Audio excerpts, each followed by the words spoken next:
नमस्ते। आज ना हम जरा समय में पीछे चलते हैं, एक ऐसी कांस्य युगीन महाशक्ति की कहानी की तरफ जो कभी पृथ्वी पर सबसे बड़ी थी। एक ऐसी सभ्यता जो हजारों साल पहले ही भविष्य बना रही थी। तो चलिए इस रोमांचक कहानी की गहराई में उतरते हैं। तो सबसे पहले बात करते हैं इसके साइज की, इसके पैमाने की। हड़प्पा सभ्यता 10 लाख वर्ग किलोमीटर से भी ज्यादा बड़े इलाके में फैली हुई थी। मतलब आप सोचिए, उस जमाने की दो सबसे बड़ी सिविलाइजेशंस, इजिप्ट और मेसोपोटामिया, दोनों को मिला दे तो भी हड़प्पा उनसे कहीं बड़ी थी।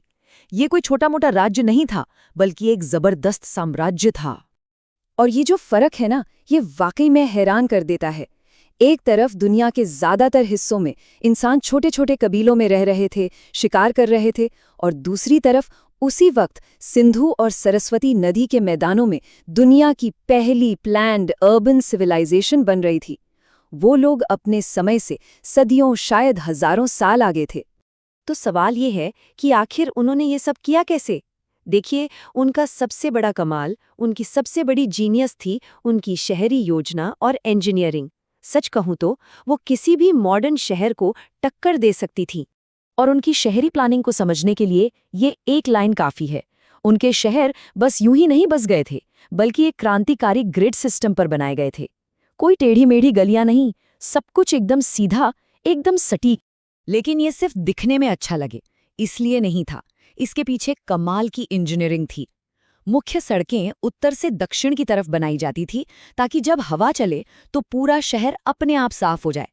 जरा सोचकर देखिए, एक सेल्फ क्लीनिंग शहर, वो भी आज से 5000 साल पहले। कमाल है। और हाँ, इतना सब कुछ इतने बड़े पैमाने पर बिना किसी पावरफुल सेंट्रल गवर्नमेंट के तो हो ही नहीं सकता। अब सवाल है, इसका सबूत क्या है? सबूत है एक ईंट। जी हाँ, एक ईंट। साम्राज्य के एक कोने से दूसरे कोने तक हर इमारत में जो ईंटें लगी थीं, उनका साइज, उनका अनुपात बिल्कुल एक जैसा था। ये मानकीकरण ही इस बात का सबसे बड़ा सबूत है कि कोई एक केंद्रीय सत्ता थी जो नियम बनाती थी और उन्हें लागू भी करवाती थी। अब जरा उनके घरों के अंदर झांकते हैं। वो भी कुछ कम कमाल के नहीं थे। मेन रोड की धूल मिट्टी और शोर से बचने के लिए घरों के दरवाजे साइड की शांत गलियों में खुलते थे। हर घर में अपना एक आंगन होता था, एक रसोई होती थी, और सबसे हैरान करने वाली बात, लगभग हर घर में अपना प्राइवेट बाथरूम और टॉयलेट होता था। और तो और मोटी मोटी दीवारें नेचुरल एयर कंडीशनर का काम करती थीं। क्या सोच थी! अच्छा, शहर तो बसा लिए, लेकिन इतनी बड़ी सभ्यता की इकोनॉमी कैसे चलती थी? इसका इंजन क्या था? इसके दो मेन पिलर थे। एक तो पानी पर उनकी जबरदस्त पकड़, और दूसरा उनका बहुत बड़ा ट्रेड नेटवर्क। जब हम मोहनजोदड़ो के ग्रेट बाथ की बात करते हैं, तो वो सिर्फ एक स्विमिंग पूल नहीं था, वो वाटर इंजीनियरिंग का एक शाहकार था। पानी जरा भी लीक ना हो, इसके लिए ईंटों को जिप्सम से जोड़ा गया, और फिर उस पर प्राकृतिक तारकोल मतलब बिटुमिन की मोटी परत चढ़ाई गई। ये दुनिया में वाटरप्रूफिंग का सबसे पुराना सबूत है। माना जाता है कि इसे खास पूजा पाठ या अनुष्ठानों के लिए इस्तेमाल किया जाता था। लेकिन अगर वाटर मैनेजमेंट का असली कमाल देखना है तो हमें धौलावीरा चलना होगा। ये शहर रेगिस्तान के बीच में था। सोचिए जरा, वहां के लोगों ने बारिश की एक एक बूंद को बचाने के लिए बड़े बड़े तालाब और बांध बनाए। उनका पानी बचाने का सिस्टम इतना शानदार था कि आज के मॉडर्न इंजीनियर्स भी उससे सीखते हैं। और पानी पर ये जो उनकी मास्टरी थी ना, वो सिर्फ जिंदा रहने के लिए नहीं थी, बल्कि पैसा कमाने के लिए, यानी व्यापार के लिए भी थी। गुजरात के लोथल में हमें दुनिया का सबसे पुराना मानव निर्मित बंदरगाह मिला है। ये एक बहुत बड़ा डॉक था जो उनके इंटरनेशनल ट्रेड का मेन हब था। और हमें कैसे पता कि उनका ट्रेड इतना फैला हुआ था? क्योंकि मेसोपोटामिया मतलब आज के इराक की पुरानी लिखावटों में हड़प्पा की जमीन का जिक्र मिलता है। वो इसे मेलुहा कहते थे। ये उनकी इंटरनेशनल पहचान का पक्का सबूत है। तो हमने उनकी इंजीनियरिंग देखी, उनके शहर देखे, उनका ट्रेड देखा, सब कुछ कितना एडवांस्ड था। लेकिन इन सारी उपलब्धियों के बावजूद हड़प्पा के लोग अपने पीछे कुछ बहुत बड़े रहस्य भी छोड़ गए हैं, जो आज भी हमारे लिए एक पहेली बने हुए हैं।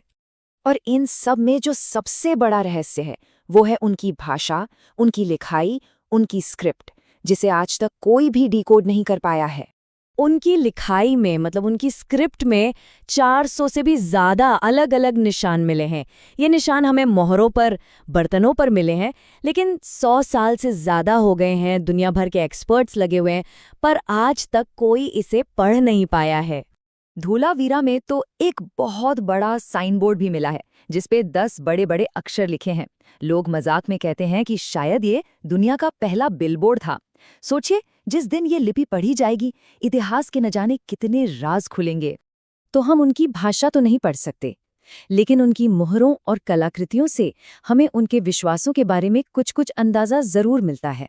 जैसे कि पशुपति की मोहर, जिसे कई लोग भगवान शिव का शुरुआती रूप मानते हैं। पीपल के पेड़ की पूजा, स्वास्तिक का चिन्ह और सिंदूर लगाने की प्रथा, ये सारी चीजें हमें वहीं से विरासत में मिली लगती हैं। तो अब सबसे बड़ा सवाल, इतनी शानदार, इतनी एडवांस्ड सिविलाइजेशन जो हजारों साल तक फली फूली, आखिर वो खत्म कैसे हो गई, गायब कहाँ हो गई?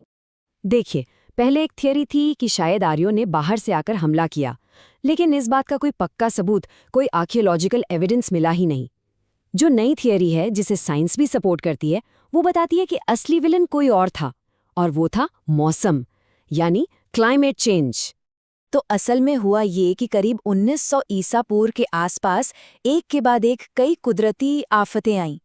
जमीन के नीचे हलचल की वजह से उनकी जीवनदायिनी सरस्वती नदी सूखने लगी। उधर सिंधु नदी ने अपना रास्ता बदल दिया, जिससे भयंकर बाढ़ आने लगी, और ऊपर से मॉनसून भी दगा दे गया, जिससे भयंकर सूखा पड़ा। नतीजा, जब पानी ही नहीं बचा तो शहर अपने आप वीरान हो गए। तो लोग अपने शानदार शहरों को, अपने घरों को छोड़कर चले गए। तो क्या कहानी यहीं खत्म हो जाती है? क्या वो सभ्यता मर गई? शायद नहीं। ये एक लाइन इस पूरी कहानी का सार है। हड़प्पा सभ्यता का अंत नहीं हुआ, उसका फैलाव हुआ। हड़प्पा के लोग खत्म नहीं हुए, वो बस बिखर गए।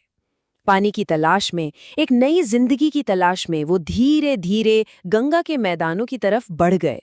और इसका नतीजा ये है कि हड़प्पा कभी मरा ही नहीं। वो आज भी हमारे साथ, हमारे आसपास जिंदा है। हाथ जोड़कर नमस्ते करना हो, योग का अभ्यास हो, या घरों में आंगन बनाने का डिजाइन हो, ये सब उसी 5000 साल पुरानी संस्कृति की गूंज है। और सबसे बड़ी बात, उनका जेनेटिक कोड, उनका डीएनए आज भी हम सबकी रगों में दौड़ रहा है। तो जब हम इन खंडारों को देखते हैं, तो ये सिर्फ मिट्टी और ईंटों का ढेर नहीं है। ये हमें याद दिलाते हैं कि ये उस महान विरासत की कहानी है जो तब भी दुनिया को रास्ता दिखा रही थी, जब बाकी दुनिया शायद अभी चलना सीख रही थी। ये कहानी सिर्फ किसी पुराने जमाने की नहीं है, ये तो हमारी अपनी जड़ों की कहानी है।